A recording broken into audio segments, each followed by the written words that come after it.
Hello everybody and welcome to my knitting podcast, Unwind and Knit with me. My name is Lisa and I'm coming to you from Christchurch in New Zealand, and this is my little place where I talk about my knitting and my yarn and my patterns, and it's what I like to think of as my virtual knit group. So if you are a returning viewer, welcome back, but if you are new to my channel, welcome, and if you haven't already, please subscribe. And I hope you've got an hour or a bit more to just sit back with some knitting and a cup of tea and enjoy my content.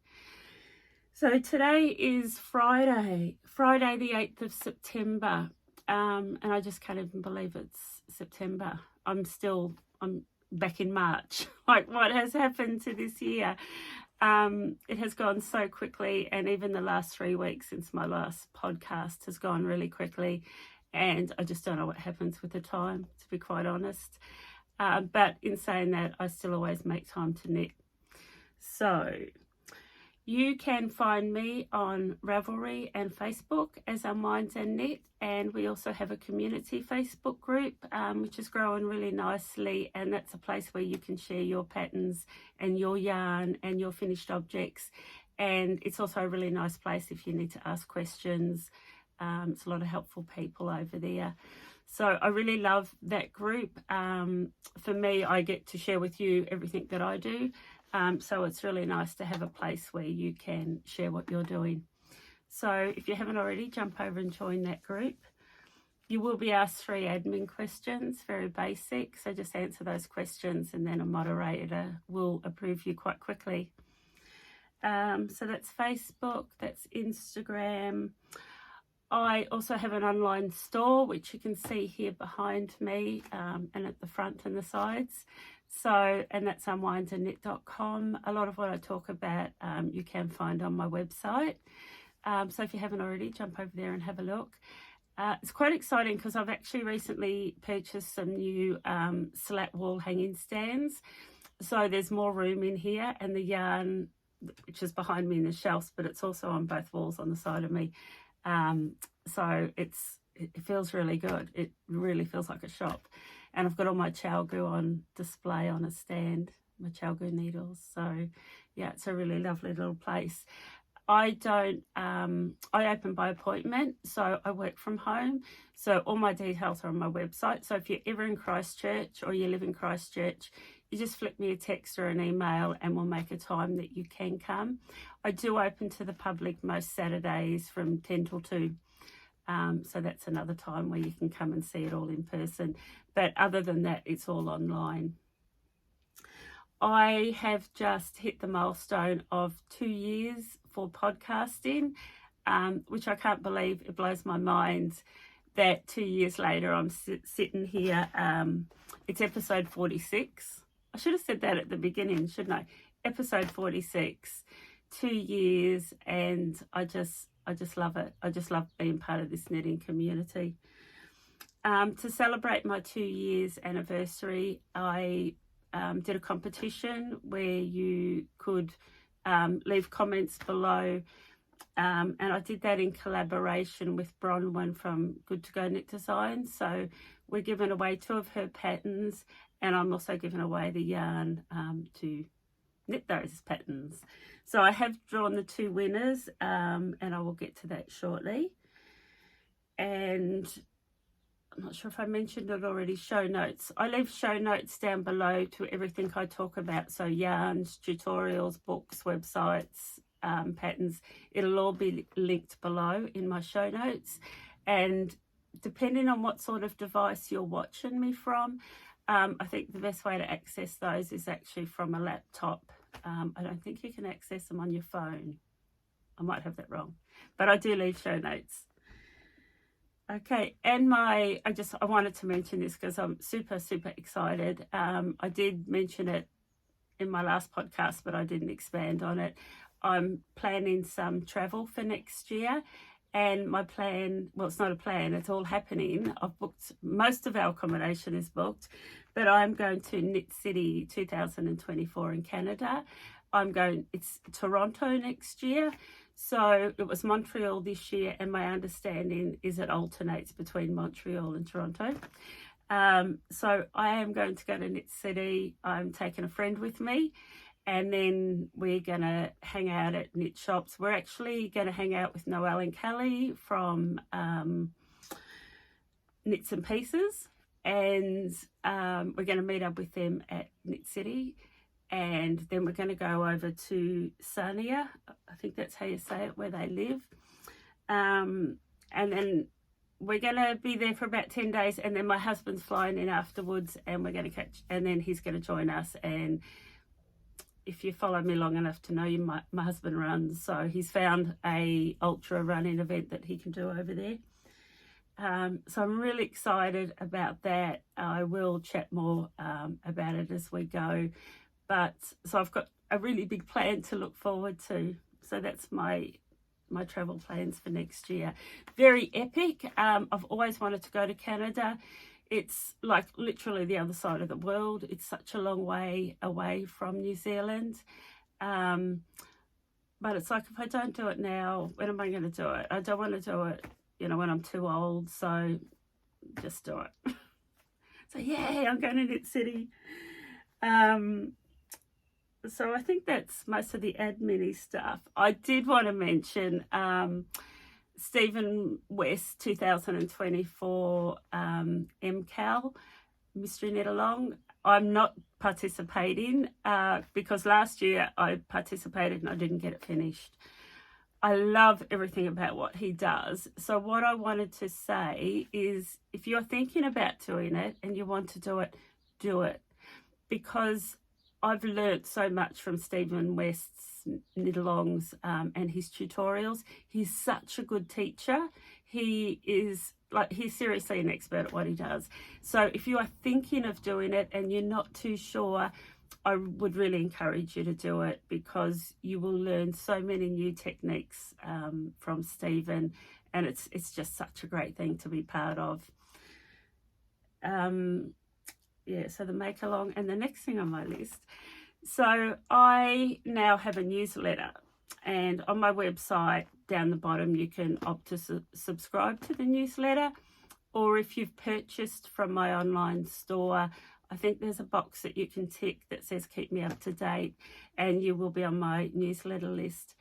What I do want to say is, you will not be bombarded with emails. I probably won't even do a newsletter once a month. I will only do them when I really want to get a message out there or share something really exciting with you, new product or patterns, things that I don't feel I can get across on my podcast. So jump on there and subscribe, but do not fear, you will not be getting weekly emails. Your inbox will not be full of Unwinding It with Me emails, because I don't want to overcommit to doing regular emails if I'm not going to get them done. But I hope to get some done. Yeah. I have some of my coffee before it goes cold, although I do drink cold coffee. I hope we're going to get through this with not too many interruptions. I'm actually expecting a tradesman to come and give me a quote. And very typical of tradesmen, they go, well, I could be there before 10, but if I'm not there by 10, I'll aim for lunchtime. Oh, but if I don't get there by lunchtime, maybe about 2. Go figure. You've got to put the whole day aside to get a tradie around here. Anyway, let's get into some knitting. What I'm wearing. I always start with what I'm wearing. And often what I'm wearing is also my latest finished object. So I am wearing Stripes by Andrea Mowry. And this is my second Stripes, but I love, love, love this one because I love the yarn I've done it in. So that's the pattern. And you've seen it 10 times before if you are a regular on my podcast. I love this pattern. It's top down in the round yoke construction, and it's such a well-written pattern that if you've never done a top down in the round jersey before, I would actually recommend it. It's a really well-written pattern, and her tutorials are really good. So I have done, I'm going to insert a photo of me wearing it rather than me stand up and look really awkward. I have done mine a little bit longer than the crop, but shorter than the full length. So it kind of just sits on my waist when I'm wearing pants or jeans, but also boxy enough that I can wear it over a dress, like a linen dress. So super love this. I have opted for the relaxed collar version. There are two versions, but this is what I love. I don't love things close to my neck. I'm not a shawl wearer, and I love a wide neck, so that's what I went for. I have used 6 colours, but I've done 7 stripes. So that's my guide that I did right from the beginning, and you'll see this paler shade, which is called Ordinary Joe. There's 7 stripes, and I've put that one in twice. And I have done a 3/4 sleeve. You can see the colour combo there. See that one's repeated. The cast off I talk about often, and I just call it the Lisa cast off because I don't know what it's called. I'm sure it's somebody else's. I didn't invent it. But a lot of my friends actually said to me, no, we just call it the Lisa cast off now. And what you do, so that's 1x1 rib. This is a really good cast off for socks as well because it's stretchy. 1x1 rib, or even 2x2 rib. And then the very last round, I knit all stitches and then I cast off in knit. And you get this really nice, I don't think you're going to see it because the yarn's too dark, but you get a really nice edge that's stretchy, but it doesn't flare. So, you know, sometimes if you cast off in 1x1 rib, the rib flares out a little bit. It doesn't happen with this, but it's stretchy. So try it. If you're a sock knitter, try it on your socks. If you're doing a toe up and you need to do a loose cast off. Once again, it's just 1 round of knit and then cast off in knit. So that's the bind off I've done at the waist and at the sleeves. I do highly recommend that you use Stephen West technique, which is called Weave and Stephen, and you weave your ends in as you go. Because if you don't, you are going to have 50 odd ends to sew in at the end. You're going to have them down the body and each sleeve. No, thank you. So I'll leave the link to that tutorial, but it's called it's called Weave and Stephen. And it's perfect for doing stripes. The other technique, which I think is a must do, and that's the jogless stripes. Mine are at the back. All of the joins run down the back and it looks fairly seamless. And that is a really easy technique that you use to prevent that step when you're changing from one colour to the next. Once again, I will leave the tutorial, and it's called Jogless Stripes. I did German short rows instead of wrap and turns. And I used Yarnadelic. Sit there. This is one of my favourite yarns. It is 330 meters per 100 grams, so it sits at a sports weight or 5-ply, depends what you relate to, but sports weight 5-ply. This is, I've got nothing under this. This is, you can wear this directly onto your skin with no itch factor. This is 100% Falklands Corridale. It comes out of the UK by John Arbon Textiles, and they have been, their mill, it's got to be over 100 years old. They are experts at colour blending and yarn blending, and I carry that whole range. Actually, I want to show you this colour. Is that showing up?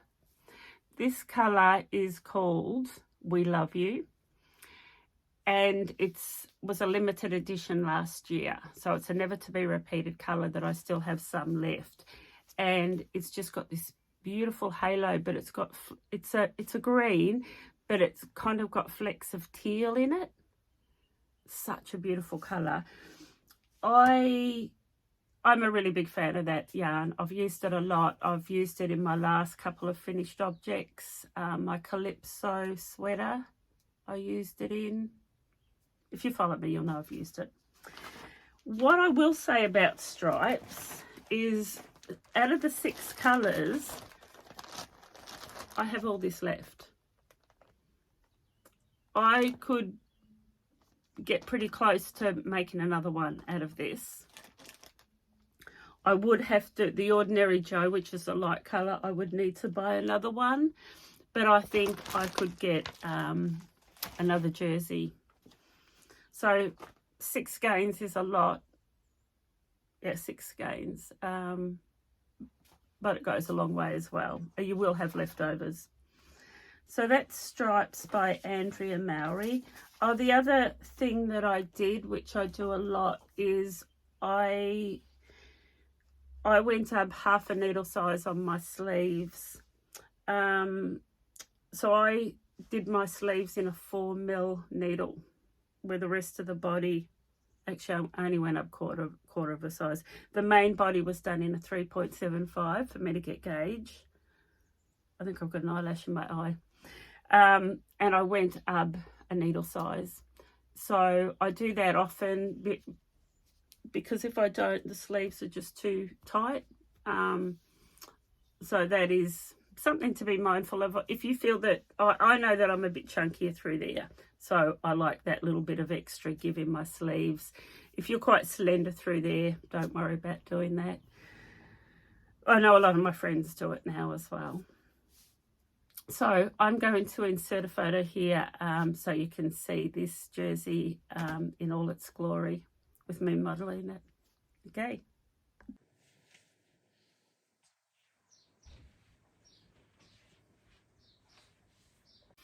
Okay, so that was my stripes jersey, and I'm so happy to have this done. I can now put it to rest. It's been hanging around, the patterns and the yarn's been hanging around for quite a long time. So super thrilled with it. So now we'll go into some whips. I have 3 main whips on the go at the moment that I want to share with you. And I think you saw these last time, but I will give you an update on my progress. So the first one is the Daily Pullover by Purl Soho. And it's blue.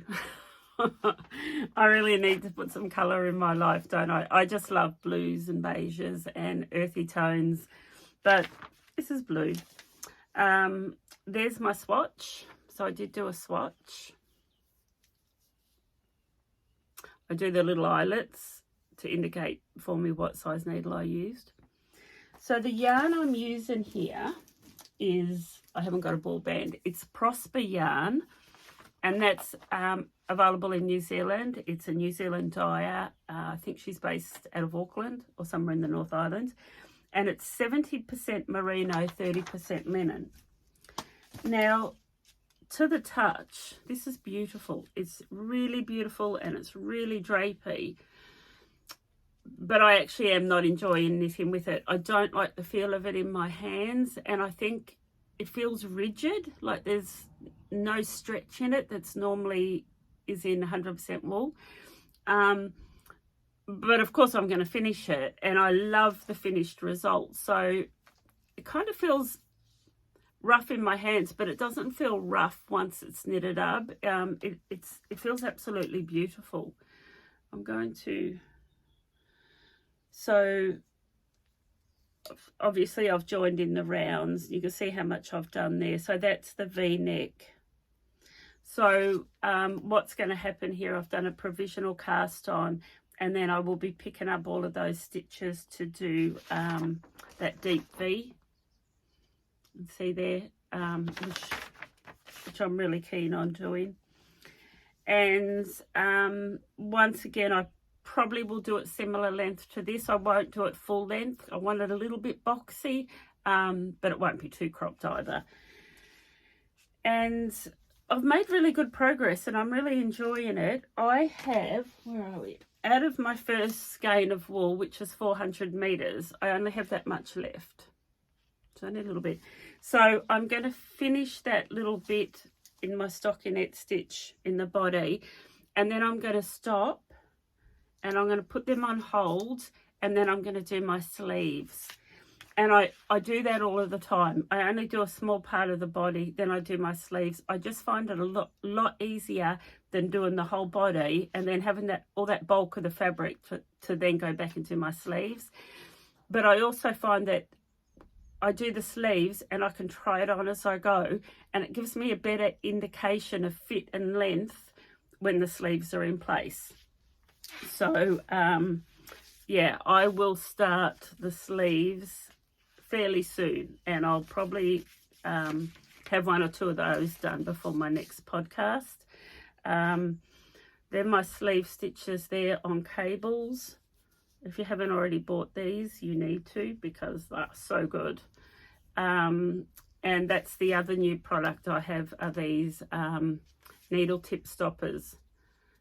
And these are great. These are so good. They're one of those things that, of course, you can live without them. But once you've got them, you think, gee, why haven't I had those forever?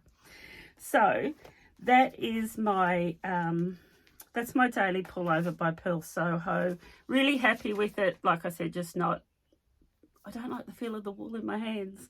To get gauge, I did go up from a 3.5 to a 3.75.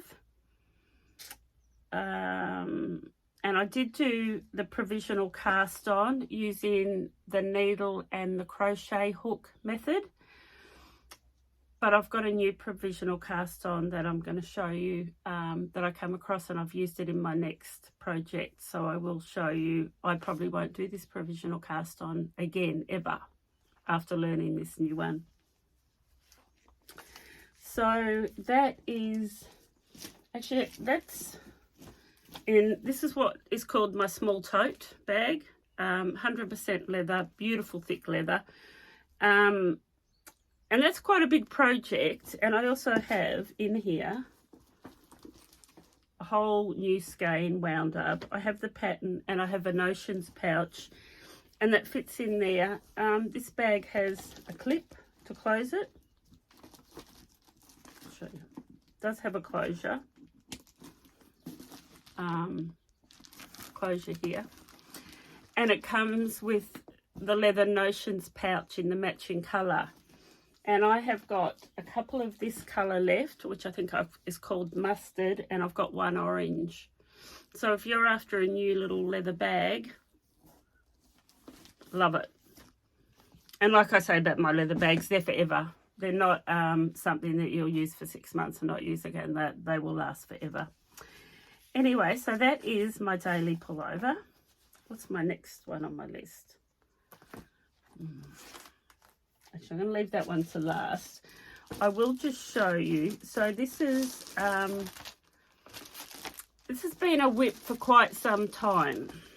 And in my last podcast, I put it out there that I am going to work on it. And I have worked on it, but not much. But it's the La Prairie by Locatelli. That's the back of it. And it's a cardigan that's done as a fade with lots of bobbles. And this beautiful wave, is it showing up there? You can see this, it's a wee cable, it's a wave that runs all the way down. So there's quite a lot going on in this cardigan. And I've got to say, it's not relaxed knitting. It's the sort of knitting that I really have to concentrate on and I have to focus on.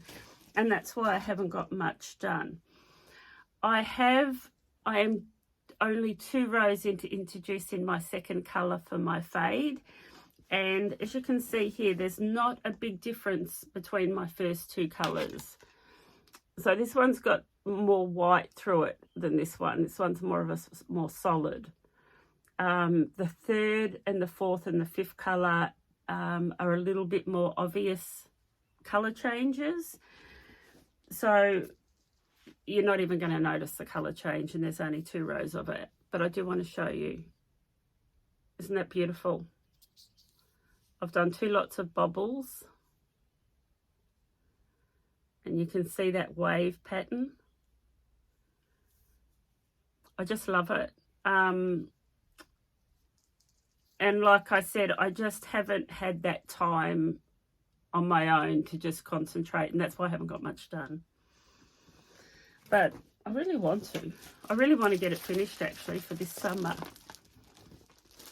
So we've actually, over here on the southern hemisphere, over this side of the world, we have just gone into the first week of spring. It's lovely. We've had some lovely days. All the daffodils are out in Christchurch. I live at the end of a road, and down the medium strip, down the whole of the road, it's covered in daffodils. And the park looks stunning.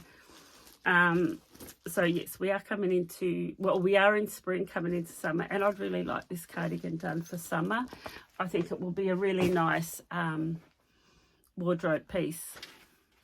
Anyway, I'll get to it. So my next whip, bear with me. Yeah, I keep a knitting journal. I don't know if I have shown you my journal before, where I write all my notes. And I love pens and I love stationery, and it's all bound in this. It's actually leather look. It's not really leather. And I just bought this from our local bookshop. It wasn't that expensive, but that's my knitting journal. Oh, that's what I wanted to share with you. I've updated my Ravelry page. I have been, in the last 2 years, really bad with my Ravelry page. And actually my friends have said to me, Lisa, you really need to get onto that. People would like to go to your Ravelry page and see your projects. I'm going to leave the link in my notes, but I think it's Lisa NZ Knitter or Lisa Knitter NZ. I'll leave it below. I'll put a, when I do the editing, so you can jump onto my Ravelry page and have a look at all my projects. I've updated them all. And that it was really quite easy because I had them all in my journal, and I had the dates of, I always write the date I start and the date I finish, and all my notes. So you can jump over and have a look at my Ravelry page. Right. Actually, I'm just going to pause and get this out of the plastic so you don't have to listen to rustling plastic.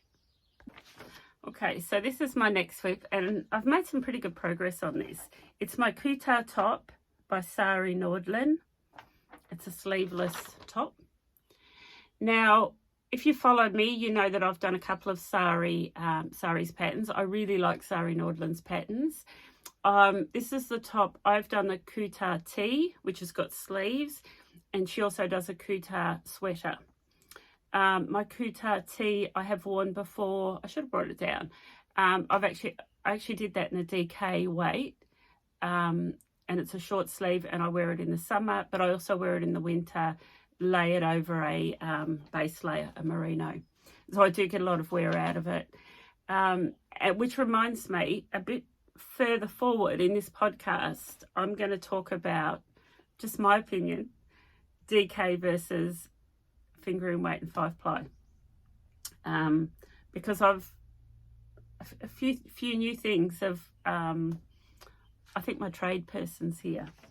I've learned a few new things about DK weight that I want to share with you. I'm going to pause because I think I'm going to have a tradie knock at my front door any minute now.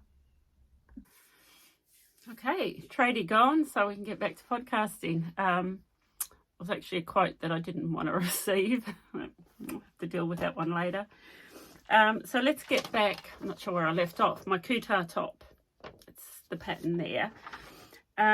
So what I've learned quite a few new things with this actual project, and one of the main ones I wanted to share with you is doing a provisional cast on using the cords.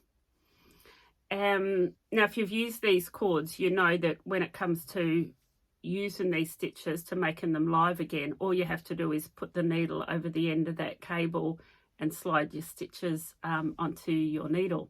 So it's going to make life so much easier. But it's the most simple provisional cast on that I've ever seen, and I will use it forever. I am going to leave the tutorial link in my show notes. But if you just want to go onto YouTube, and if you just put in provisional cast on with barber cords by Island Yarn, I'll write that below here. You'll see this tutorial, and it's so simple. All you need is your needle, your cords, and your yarn. Now with this particular pattern, you do the back and the front separately, and you work back and forwards. So I've got here one on blue and one on pink. I've got my back and my front, which are worked identical, and then they're joined together in the round, and you start working the body. I'll just show you one, and I don't know how well that pattern is going to show up. Oh yeah, it showed up pretty good. It is such beautiful, it's such a beautiful lacework pattern, and I really, really enjoyed doing it. And it's just a reminder of how much I love doing lacework. That's it there. Both edges here, which will be the seam here, there's done as an I-cord. You can see that there. You can see on the pattern, there's that neckline that I've got on provisional cast on is also going to be I-cord, and the shoulder straps are I-cord. I'm just so in love with this, and I can't wait to get it off my needles and wear it. And my plan is to wear it under a white linen shirt or just a white shirt. I probably would never wear it just like that because I just feel it's too tank toppy for me. But I really want to wear it under a white shirt. So a couple of things I learned with this project. Number one was obviously the provisional cast on with the cords. The other thing, and I'll share it with you because it sounds so silly, but I know that other people probably have come across the same thing, that I had to actually watch a tutorial on how to do yarn overs between a knit and a purl.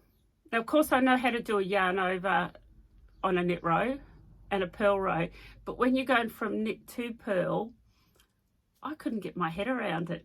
So anyway, I watched a tutorial by Very Pink Knits, and the search I did on YouTube was just yarn overs between knits and purls, and it's really simple. It's super simple. And I knew it, but I just needed reassuring, and I wanted to get it right because I knew it would make a difference to how this lace work was going to turn out.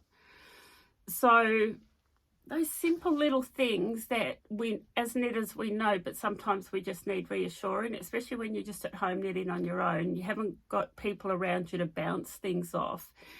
YouTube is your best friend. And that's why I love doing this podcast. And it's not because I can teach you anything, because I'm not an expert, but I can empower you to go to YouTube and find what you need to know. So they're the two things that I learnt. Oh, that was the other thing. So when you join it in the round, you end up with 3 live stitches on each side from your I-cord. And you have to Kitchener stitch them together. And of course, I'm sure most of you have done a Kitchener stitch, and if you're like me, you've always got to go back to a tutorial to remind you how to do a Kitchener stitch. I have these for sale, and they're $9, and if you're placing an order, I really encourage you to add one of these to your order. They're a Kitchener stitch cheat keyring, and it tells you exactly how to do a Kitchener stitch, so that it'll tell you your setup stitches, which is your first couple of stitches, and then the next 2 rows, that's what you keep repeating until your last 2 stitches.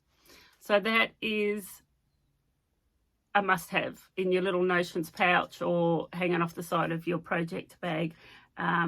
It's a Kitchener stitch cheat keyring. What else can I tell you about this? Only that I've really, really enjoyed it, but I will tell you about the yarn. Pretty sure I grabbed, I didn't. I'm just going to grab a skein of the yarn. Okay, sorry for all the interruptions. So I'm using, this is local yarn. It's spun and dyed here in Christchurch. It's one of my favourites, and it's a high twist merino. And this colour is called Vegas Lights.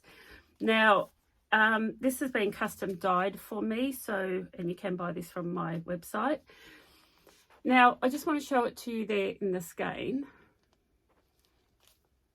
It's a bit more saturation of speckle down the bottom. That's it there, Vegas lights. And I have used almost one skein for the back and the front. I have this much left. But when I wound my second skein, and this is, I really want to talk about this, about alternating skeins, especially with indie dyed wool. So with commercial dyed wool, it's not such a big issue, but with indie dyed wool, even though it's the same batch, each skein can vary depending where it was in the pot, I think, and some may get more speckles than others. But I've come across this myself a lot, and I know other knitters have. So that's what it looks like in the skein. That's what the first skein looked like knitted up, with just a real subtle speckle. But when I wound my second skein, now you can see this. This is exactly the same batch number. See, there's a lot more pink and purple. The colour's a lot more saturated there than it is there. And that kind of bothered me a little bit, because I thought, I'm going to get a pool in of colour here. This is going to be different. So I need to alternate here. So that's my original one. I've been alternating with this one. But I was actually that worried. See, in the middle it's lighter, that I've actually started taking the yarn from the centre. And I don't normally do that with a cake. I always take from the outside. But because I can obviously see it's lighter there, I'm taking it from the centre and I'm alternating with this one. But then as I work down, I don't mind if it gets darker, because it'll actually look like a, almost like a subtle fade, where it sort of starts lighter and then gradually gets a bit darker.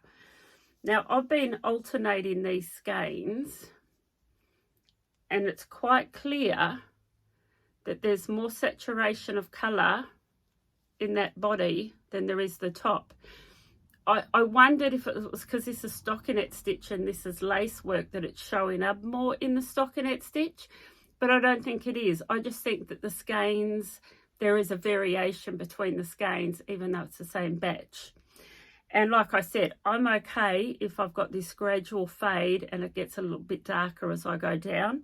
I'm okay with that. But what I want to say to you is, if you buy 3 or 4 skeins of indie dyed yarn and you know, okay, I have to alternate my skeins, but I would recommend going a step further, and before you wind your balls, actually lay each skein out and look for those variations, so you know maybe you want to start with one and gradually work into another. And just have a look. That's probably all I got to say on it. But just have a look at your skeins and work out how that's going to work in your project, whether you're going to get a certain amount of pool in, and what you can do to avoid that pool in of colour if there is a variation. I love the speckle in this yarn. I'm not complaining at all, and I'm actually hoping that there is going to be a gradual fade with some more speckle as I go down. So I'm actually really happy with it. But I think if you'd started here and then you'd gone into a skein that was obviously darker, you could be disappointed. So alternate skeins. What I have done, and it's what I recommend with stockinette stitch work, is I'm going to say it right, helical method. Where's my notes? I've got it here. Helical, I'll put it below. There's lots of tutorials on YouTube, but it's the helical method for alternating skeins. And it's such a good method, you can't even see where I've changed every round. I have alternated my yarn, and you move as you go, and there's no obvious mark or join where you are alternating those skeins. So check out that method, helical, and if you haven't done it for alternating skeins, I highly recommend it.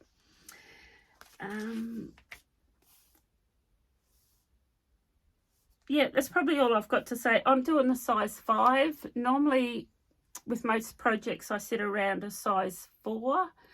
But I am going up a size a little bit bigger because I do want it a little bit drapey. You can see Sari there. She's got hers quite fitted. And I actually don't think I want it that fitted. I want it a little bit looser. So I have gone up a size bigger than what I would normally do. And I think I will probably have this finished by my next podcast. But I just want to show it to you again.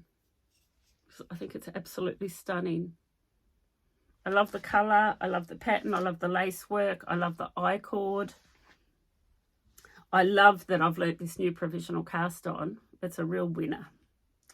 So that is my second whip. Hope I don't have to get up in a hurry. Surrounded. That's my second whip there. Now my third whip, oh no, that was it, sorry, and I've lost track here because I've been interrupted and I've done this podcast in 2 parts. So it's my La Prairie, which I'm only making slow progress on, my daily pullover and my Kuutar top. They're my only 3 whips that I'm working on, and I have really exercised some restraint here because normally once I finish a project like I did with these stripes, I give myself permission to cast on another one, but I haven't cast on another one. So what have I got in my notes here? But I have new patterns to share with you, and I wanted to talk about finger in weight -4 ply versus DK -8 ply. What's the difference there? I think it depends on what part of the world you're in. I think we've inherited the British trend, which is 4 ply, 8 ply, but I think in other parts of the world they refer to it as finger in weight and DK. So, but I'm sure you'll know what I'm talking about. So I want to talk about the two. I'll come back to that.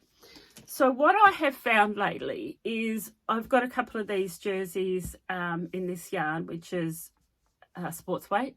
I did recently my Calypso sweater, and I've done this.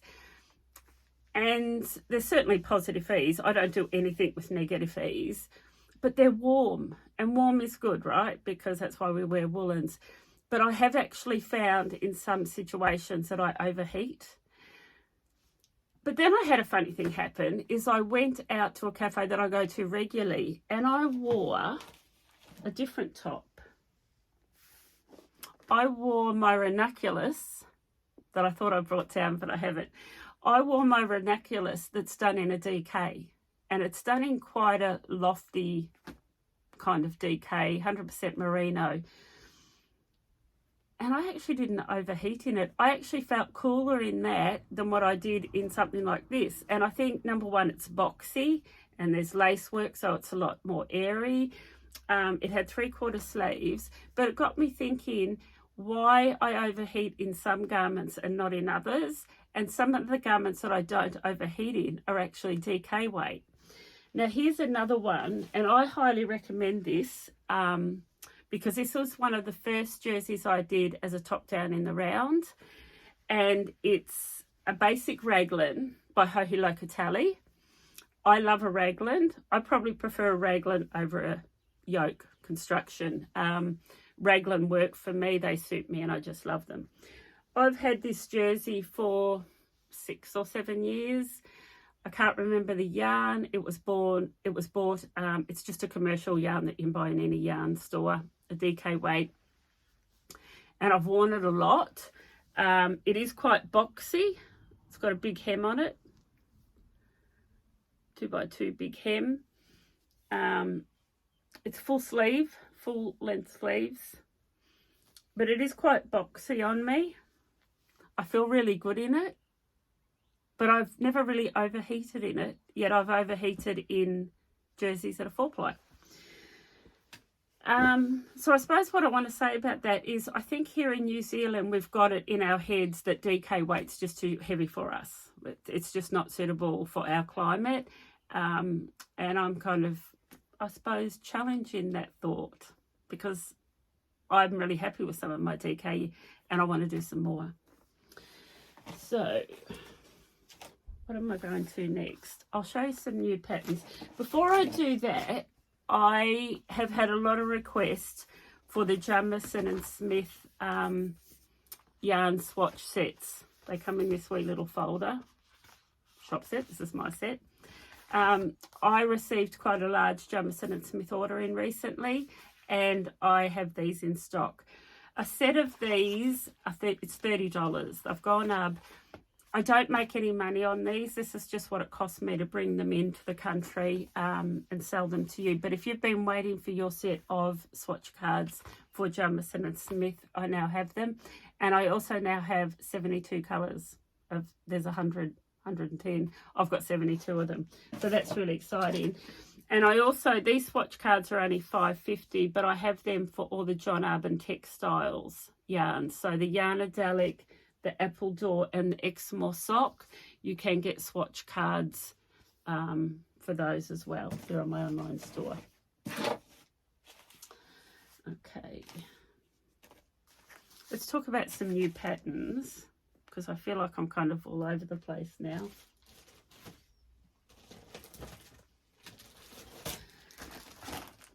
I think I showed you this last time, but I only showed it to you on my iPad because I hadn't purchased it or I hadn't had it printed.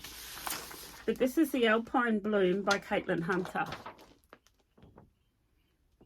What's not to love about that, right? It is my style top. As you know, I've done the Cravat and the Miss Arena by Caitlin Hunter, and this is kind of similar, and I just love it.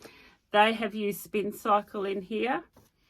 I have got Spin Cycle in my stash, but I was going to use it, but now I'm not going to use it because I'm going to need two, and I'm not prepared to buy another one.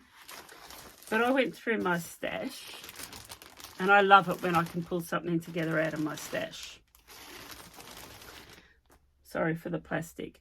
So I have in my stash this. It's a silver grey and it's by Purple Sprouting and it's a merino silk. It's a 50-50 silk merino by Purple Sprouting. You can see the shine on it there. And I think because this top has really beautiful drape, you can see, sorry for the plastic, I'll put it back in the plastic. The style of the top is a drapey type of top. So, and this merino silk I think will have beautiful drape. And I had 3 skeins of this in my stash. One of them was even wound. So I'm not sure what I bought it for, but it's got a new home. And I also had this in my stash. And I can remember talking about this 2 years ago in one of my first or second or third podcasts. This is hand spun here at the Spinners and Weavers Guild here in Christchurch by one of the ladies. And this is also merino silk, but it's 70-30. So I think paired together they will be beautiful. And I know it's not Spin Cycle, but there is some really pretty stuff going on there. And they're both wound. So this, I believe I will cast this on before I do my next podcast. So that's Alpine Bloom. Yeah, if you've got a couple of skeins of Spin Cycle in your stash that you don't know what to do with, put down there. Maybe that's an option. It's just beautiful. And do you know what I love about it? I'm actually going to show you again. So around the collar, there's a bit of lace work, but look at the sleeves. Maybe on that one. See the lace work there on the sleeve? I think that's stunning. It is a really beautiful top, and it's my style. It's everything about it is what I like. Now, my next one I've been very tempted to cast this on as well. Now, I bought this at a yarn festival I went to in Wellington only a couple of months ago. I got invited by a knitting group there in Masterton. And I met him in Wellington, and we went to the Fibre Fest in Wellington, and then I spent the weekend. And I bought this yarn, and it's by the Kindly Dyer, and she uses all natural botanicals, and that's how she gets her colours. Now, I have 3 skeins of this, so I have 1200 metres, and I have 1 skein of this one. And when I bought this, I had in mind that I wanted to do a Jen Steingass colourwork jersey. And I actually struggled to find one that only required 1200 metres of yarn. So the size 1 and 2 I could get away with only having 1200 metres of the main colour, but I'm normally about a size 4. Yeah, sorry, it's just short of 400 metres. It's 380 metres per skein. And I've only got 3, and most of them called for like more than 1200 metres. So I got a bit worried that what I had planned for this yarn wasn't going to eventuate. But I have settled on this one. Alden, that's it there. I have settled for this pattern. I really like it. It's very typical Jen Steingass pattern. I love this colour work on the sleeve. But I think I'm going to be playing yarn chicken because even this pattern calls for a little bit more than what I've got. So what I'm going to do is I'm going to do the yoke. I'm going to divide for the sleeves. Then I'm going to do my sleeves, and I may go a little bit shorter. I'm going to do my sleeves before I finish the body. And then I'll see how far I get with the yarn I've got for the length of the body. And then I thought if I just really can't get enough length with the yarn I've got, I may do the bottom band in the contrast colour. I'm going to try to make it work because it's beautiful yarn and I really want to use it. Really love the colours. I think it's super feminine colours. Yeah, and I think you should jump on and have a look. It's called the Kindly Dyer. And I think a lot of her yarn, oh, this right, may come from, oh no, it says it's South Island Merino. But she comes from Martinborough in New Zealand, which is in the North Island. But this actual merino comes from the South Island here. So that and the Alpine bloom are wounds, and they're bagged, and they're ready to be my next projects. So one of them's a bit more of a wintry one, and one is a summery one. Now, the next thing I want to talk about,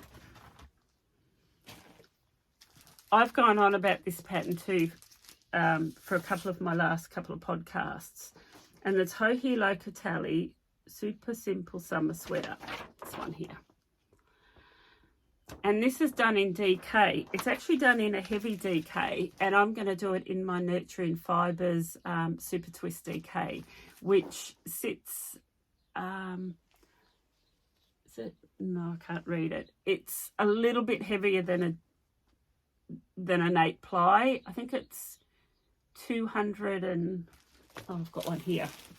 So DK is normally 250 meters per 100 gram. That's roughly a DK, where this is 206 per 100 gram. So you're 40 odd meters short. So this is like a heavy DK or worsted.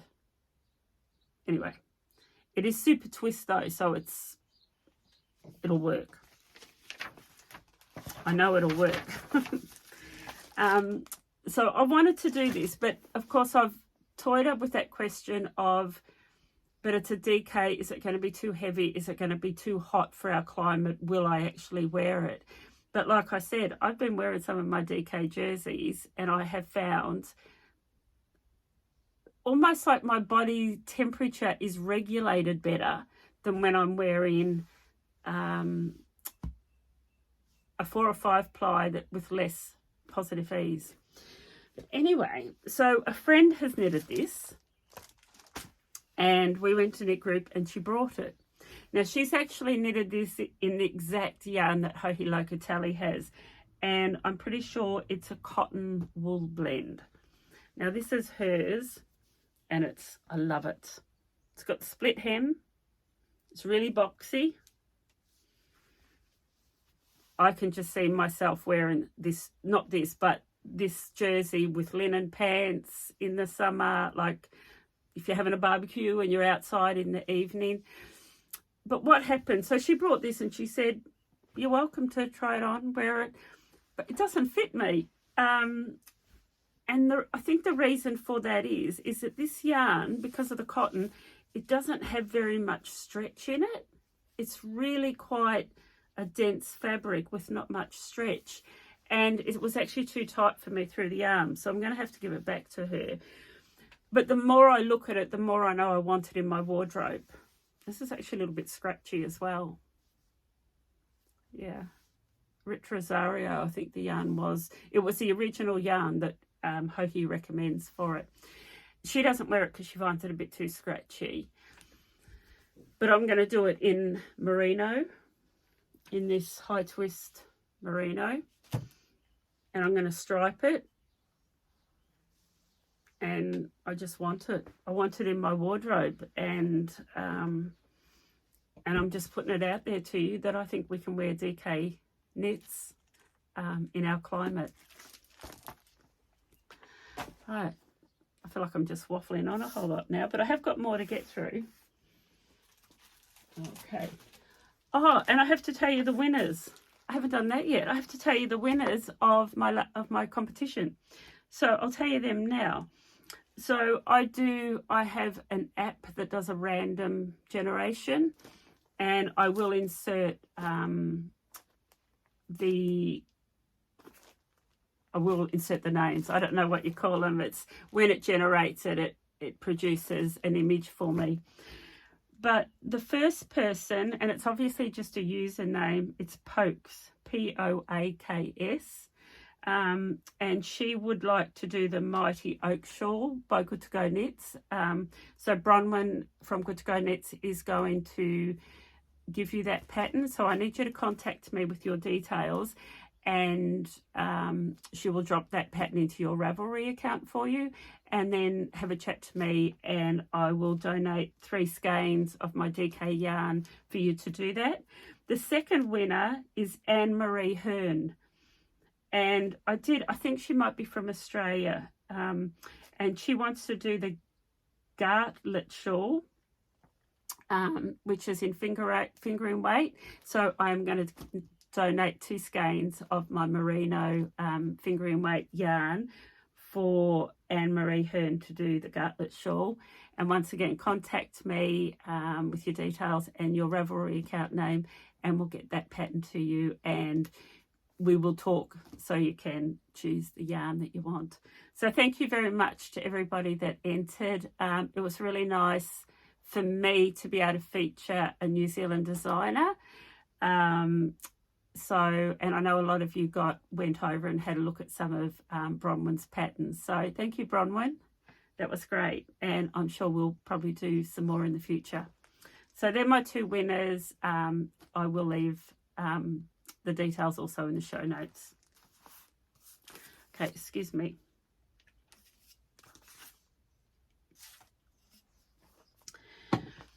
So I've come across another new designer, and she's not new. I'm sure she's been around for a long time, but she came across, where did I see it? Might have been on Instagram, and then I jumped over to Ravelry and had a look. And it's Woolen Pine, and I've got a feeling she's Canadian. So that excites me because I'm going to Canada next year. But there were actually 3, there was one pattern that came up on my Ravelry, and it's called the Antique Flora. And I want to show you this. And once again, it's a colour work yoke jersey. But I just love it. And the reason why I love it, because all the photos that I looked at were done in sort of dark, moody sort of colours. And I think it would be perfect in this yarn.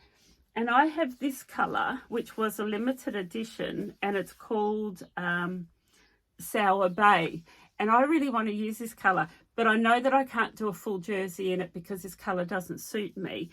But the reason I purchased this pattern is because I can see this colour for that colour work yoke. Once again, this is John Arbon Textiles doing really clever things with colour. Now, have a look at that, and there is green in there. It's mustard. There's bright yellow. There's rust. It's just really, really clever. And this is a DK weight, and it's Romney, Devon Closewood, Blueface, and Blueface Leicester. So it's a combination of three different three different yarns, but really, really clever colours. Actually, even like that. I could do that as my main colour and that as my colour work. But that is the reason I bought this colour, because I want to use this. It is a colour that I have got a bit of, but it's a colour that's never going to be repeated again. And we all love a limited edition. So that's Sour Bay. And that is this pattern here by Wool and Pine. So, and what happened when I saw that pattern, but she had, I think it was 20% off when you purchase 3. So I had to buy 3. I just had to. Jump over and have a look. She's got some really beautiful patterns. But this is another DK pattern, and this is a scrappy project. So you can use lots of different scrappy colours out of your stash. And this just blows my mind. I love it. It kind of has that look of, you know, an Andrea Mowry shifty, where, you know, it's just amazing. Or even a Stephen West, he's done stuff like this with lots of scrappy bits. But once again, it's another yoke construction. It's called Sea Glass by Wool and Pine. And she also, when you purchase this pattern, I think it was this one, you get the pattern for the Sea Glass beanie with it. But yeah, I really, really like it. I know that I do have some DK in my stash, and I don't want to purchase yarn to do this. I think it would be a really good project to do it the way it was intended to do, and that's with a whole lot of scraps. So that's that pattern. And this one's called Sorrel, and I've got a feeling that Noelle from Knits and Pieces may have knitted this one, either Noelle or Kelly. Sorrel. And it's another summer type top. And I'm loving the pink. And I want to do it in this.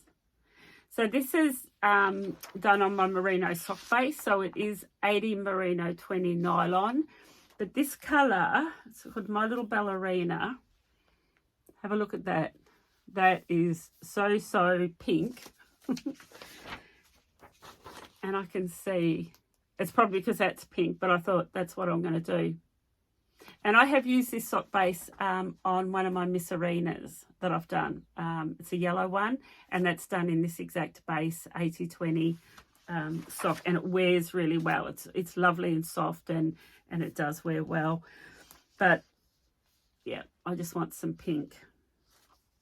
So I pulled that out to show you. I have got, I've probably got about 8 of those in stock. Depending on your size, I can normally get a summer top out of 800 meters. I can normally get one out of 2 skeins. So it depends what size you are. But I've probably got a bit of that Barbie pink going on in my head. I haven't seen the movie, My daughter has. She said it was really interesting. But, yeah, I think pink is coming back into, well, it's probably never gone out of fashion, right? But I've never had much pink in my wardrobe, but I have always wanted pink.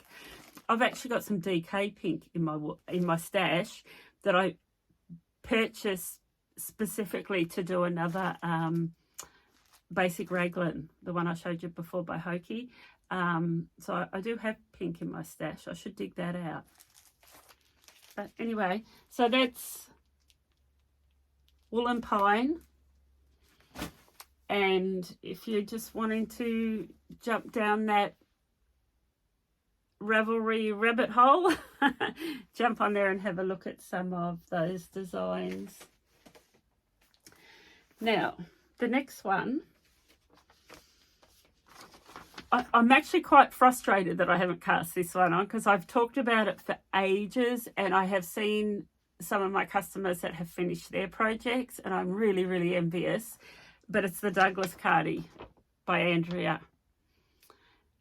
And I just love the idea of this oversized, snuggly grandpa's cardigan. And I'll show you what I've come up with. So once again, I want to use this somewhere. And I actually thought that I could put it in a stripe with this. I haven't really got a pink and a blue. I haven't really got too much like what she's got there. But I have got these other colours that are quite earthy. I have got a red. I could put a red with it. That one there. But there's some really good colours in there that I think would stripe up beautifully. And I have sold a couple of these as kits. And I'm really envious to the people that have actually cast them on and have knitted them or are knitting them, because I really want to do it.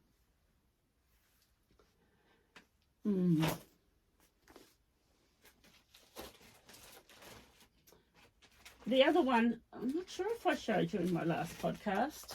I think I might have showed you, but I hadn't purchased it. I might have showed it to you on my podcast, on my iPad. And that's the Salty Air Tea.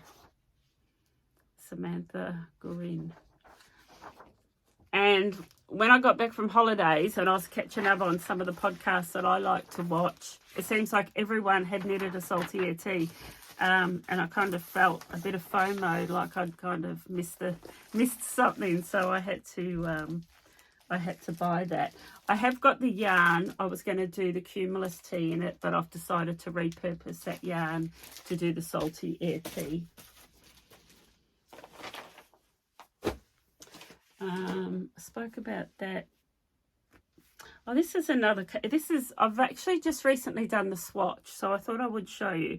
This is, once again, on my high twist base. And this is a light grey, but it's got teal and purple, and it's just really pretty. But I've been trying to get swatches done for all my colours, and actually a friend did this one for me. But that's the swatch knitted up, and you can really see the teal and the magenta in that swatch. So if that's your sort of colour palette, it's called Philadelphia Nights, and it's on my favourite base, which is the High Twist Merino. I've shown you that one.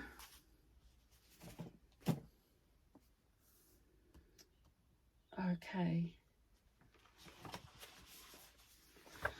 I was saying, so I got my recent Jamieson and Smith order, and I have to say I'm really I'm sorry that I've had to implement price increase. I probably should have done it in my previous order and I didn't. So it is what it is. I mean, the freight was horrendous, and I actually probably need to talk to them to see if there's a cheaper option, but freight was really, really high to get this order here. So there has been a price increase, but there is a larger colour range, and I have also added some new colours in the cones. And if you are loving Jamieson and Smith, this is 100% Shetland wool from the Shetland Isles. one cone is equivalent to 20 balls. So I think it's about 2,300 meters, but I've put in, that's a light blue. I've put in a light blue, a pink, a burgundy. The black was out of stock, so I have been asked for that, colour 81, and it may not come in. I think she said to me it'll be a couple of months. But they have just reprinted the new edition of their Jamieson and Smith, A Real Shetland Story. And it's just a book. It's a beautiful little book. And it's all about the history of Jamieson and Smith and about the sheep and the crofters. So crofters are farmers, and they're all on the Shetland Isles. They only buy and use yarn from the Shetland Isles, and they support that whole industry, the whole, pretty well the economy that is these farmers on this island. It's a really nice story. So that book is available if you're into that. The other book, so I've got a new order coming from John Urban Textiles. So it's on its way. I'll have all the, I'll be replenishing all of my Yarnadelic because a lot of those colours are out of stock. And also there's a couple of colours that I'm really low on in the Exmoor sock. So that's on its way. But I have issue 1 and 2 of the John Urban Textiles annual, and they have just released issue 3, and I have ordered that, so that's on its way as well. And these are a beautiful wee book. These have got patterns and recipes and all lots of woolly goodness in them. But I want to show you this, because if this isn't a coloured palette to get you excited, I don't know what is. You see that? If you've got this book, issue 1 and 2 is that colour palettes in there. So this is their range, and they call it Knit by Numbers, and they have redone it into a new blend, which is 100% I think it's Falklands Merino. So it used to be another blend, and they've reformulated it. Yeah, that's right. And all of these colours are going to be available in a DK and a 4-ply or a finger in weight. The first release, which is due late September, is the DK, and then next year will be the finger in weight. I have ordered from here 30 colours. I can't wait. And what excites me about this, a lot of the colours that I have and that I think we have in New Zealand as a whole are really quite moody and neutral, but we don't have bright. And quite often there's really bright, obviously, in Jamieson and Smith, but you know, your Jen Steingass and your colour work, we haven't really got yellows and pinks and oranges. And so that's what excited me about this range, is that I'm gonna be getting these pinks and these corals and purples and blues and greens, and I'm really, really excited about it. So I've got 30 new colours coming in that, and it's a beautiful DK. I think it's going to be quite a versatile DK that you could knit anything from maybe a sports weight pattern, you know, playing with your gauge. It's super soft. So that's the sample that I got in the undyed version. And I am really, really excited about this yarn. Yeah, so that is coming in 30 colours. And then next year I will get it in the finger and weight, which is exciting as well. So I do have a lot going on. I have had a lot going on. And I'm just going to pause while I regather myself, because I'm in a wee bit of a mess here. Okay, I've regathered. I hope you're still with me. It's I'm sure I've gone over an hour now, but I think that's becoming my new normal. So I hope you're still with me. A customer brought this pattern to my attention because she wanted a kit. So I created the kit. But it's called the Osaka Tea Cozy. Tea Cozy, you say? That's it there. and it's a pattern by Jamieson and Smith, and it's done in Jamieson and Smith yarn. And for me, it was a little bit nostalgic because both of my nanas, my grandmothers who taught me to knit when I was young, both had beautiful tea cozies. And they were just the norm. They weren't something that only come out on special occasions or something that only come out when you had guests. It was the norm, and they both had several of them, many of them. I remember them as a kid. So when I saw this, I was quite chuffed. I don't drink tea, but I thought how nice if you were a tea drinker and you were having friends over to actually have a hand-knitted tea cozy. But I also think as a present, as a gift for somebody that you knew as a tea drinker, I just got really excited. So I had to buy the pattern. And it is available on Ravelry. When I purchased this pattern, it wasn't available, and I paid a lot of money to get a paper copy, which was crazy because 10 days later they put it onto Ravelry, and you could just get it as a download. But that's it there. It's very much, look at the crown, it's very much like a beanie. But the other thing that's good about this is if you want to do a bit of colour work, perfect, but also you have to steek it. So where the hole is for the spout and the handle is steeked. So what a perfect project if you are wanting to take that step into doing some feral colour work with steeking. So that's the Osaka Tea Cozy, and these are the 5 colours. I hope that shows up through the, it's not showing up that grey. I'll take them out. I have put these on my website as a kit, and the reason I did that is they're a little bit discounted than if you buy them individual, because I wanted it to appeal to somebody that hasn't used Jamieson and Smith, that wants to try some colour work. So I think it's about 10% discount, maybe a little bit more. But if you just look under on my website, Osaka Tea Cozy Kit, it'll come up. You don't get the pattern, you have to pay for that separately. You have to purchase that yourself from Ravelry. But they're the 5 colours.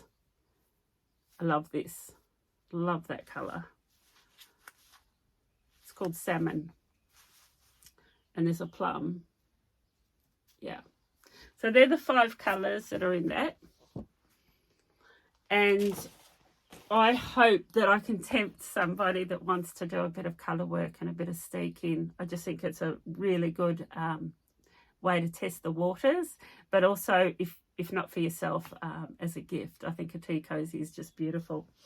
The other kit I put together, I did this last year. So I've had my shop now for a year in April, and the first yarn that I started off with was the Jamieson and Smith.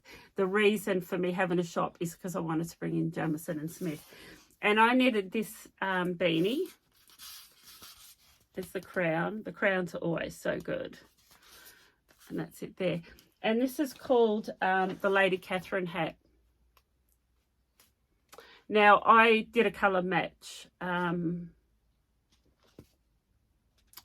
I don't think this is in Jamieson and Smith. I think it's in another brand, but that's my take on it. That's my colour match. And I've also put this together as a kit. So there's 6 colours. And once again, it's a little bit discounted if you buy it as a kit. But the pattern is sold separately on Ravelry. You can buy that pattern on its own. This was quite a quick knit. It's really addictive because of the colour change. And there's only a couple of very small sections where you carry in 3 colours. So most of these panels, you only ever carry in 2 colours. I did this on a 40 centimetre fixed chalgu cable needle. And then I used DPNs for the crown. When it became too tight in the crown, I changed to DPNs. And I just love that colour work. And I know a lot of you are sitting there thinking, well, Lisa, you really need to finish your Marie Wallen. It just haunts me. It actually keeps me up at night. I actually think I'm at the stage where I'm going to pay somebody to finish it for me, because I've just lost my mojo. I know what it is because I've done the body. It's the sleeves. I'm on Sleeve Island. I don't want to do the sleeves. Yeah. So anyway, my Marie Wallen is still sitting there and I haven't done anything with it, before you ask. But this sort of colour work is really exciting. So they're the two kits, Lady Catherine and the Osaka TKs, either on my website. And I don't know why this jumped out at me. I think I was putting some patterns away. I print out all my patterns. I'm a bit old school and I keep them in folders. In saying that, I don't knit from a paper pattern. I knit from my iPad. I use Knit Companion. It's how I do all my knitting. But I am old school in the fact that I love, it's like a book. I like to own a book.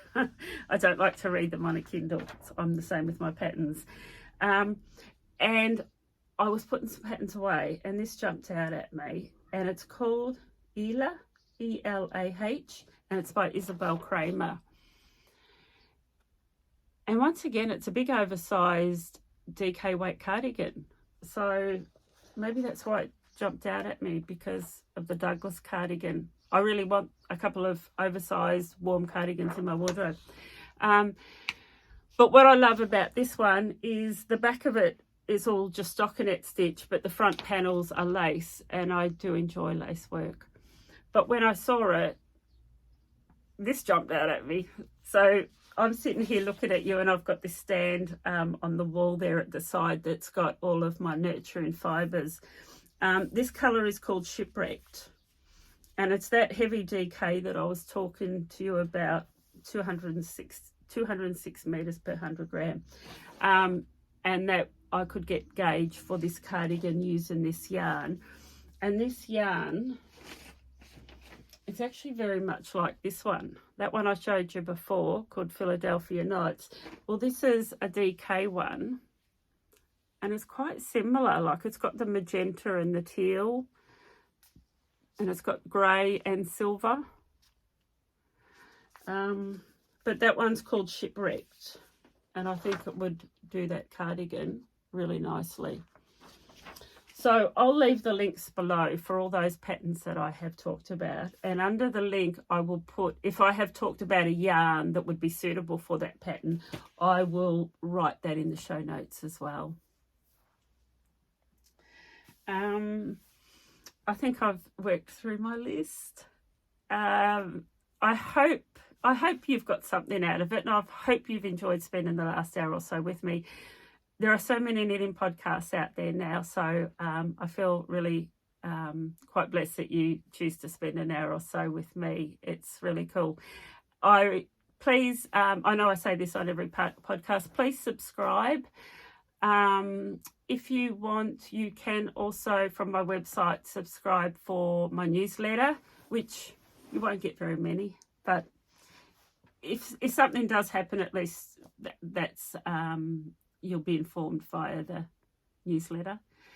What else?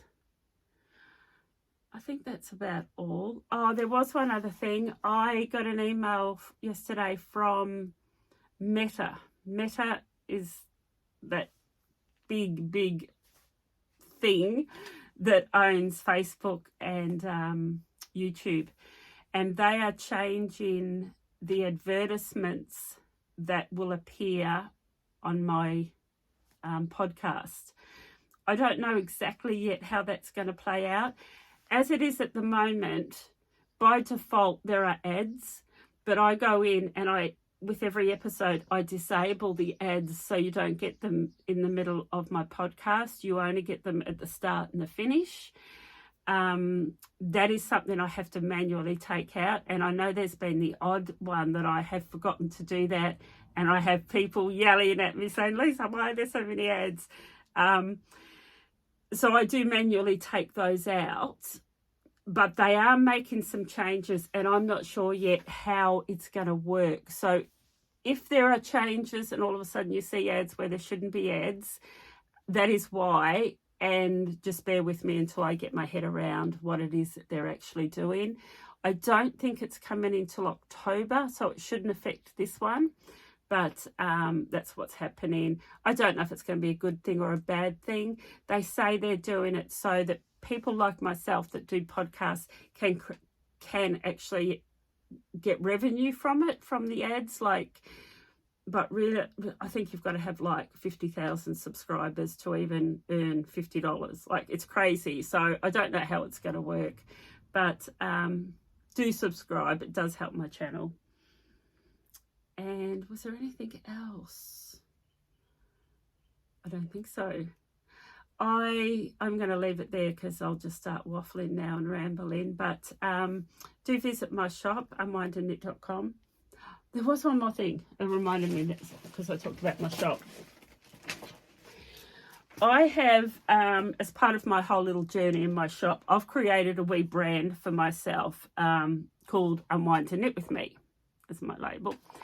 And I have these products, which I've shown you before, the needle tip stoppers that I've had made and imported for myself. Also, nothing new, but these stitch markers are beautiful. They're really smooth, but they're stitch markers. There's the little, they're called hourglass pins, just the little lockable pins that we use all the time. And they come in this wee neat little container that you can see through, which is perfect for your knitting bag or your notions pouch. And the fourth product is my cords. So what I've done with these 4 products is I've put them together as a bundle. So if you haven't got your cords or your stoppers yet, you can buy them as a bundle and you save $5. And they're called Knitting Accessories Bundle on my website. And you get those 4 products with a $5 discount. That was that. If you are in Christchurch and you want to come to my shop, please reach out and make contact with me. Like I said, I am normally always here, but I don't open, I only open by appointment and on Saturday mornings. And that's all I have got to say. I hope to bring you on my next podcast some more wee little stories about my travel plans for Canada. I'm super excited. Always wanted to go to Canada. I can't wait to hang out with Noelle and Callie, and we are going to go to Sarnia where they live, and I'm really looking forward to going to the Little Red Mitten, which is their local yarn store. And I'm not sure, they knit under the bridge. It's a wee knit group and they meet under the bridge, and that's their knit group, and they take their outdoor chairs. And I'm not sure what day of the week they do that, whether I'm going to be in there on that day. But I really hope that I get to go to their knit group with them. And so that's in Toronto. We're going to Quebec, the old Quebec City. Can't wait to go there. And we're doing a road trip for about 12 days. So that's really exciting. That's all I've got to say now. So I'm going to leave it at that. And thank you for joining me. Please subscribe to my channel. Leave comments. I do read them all, and I do get back to everyone eventually. And if you're one of those winners, Poaks or Anne-Marie Hern, I'll put the name up. Please contact me so we can organise your prize for the competition. And yeah, stay tuned. I'll have other giveaways. Stay happy, everyone. Stay healthy. I hope you get lots of knitting done. And I'll catch you in a couple of weeks. Bye for now.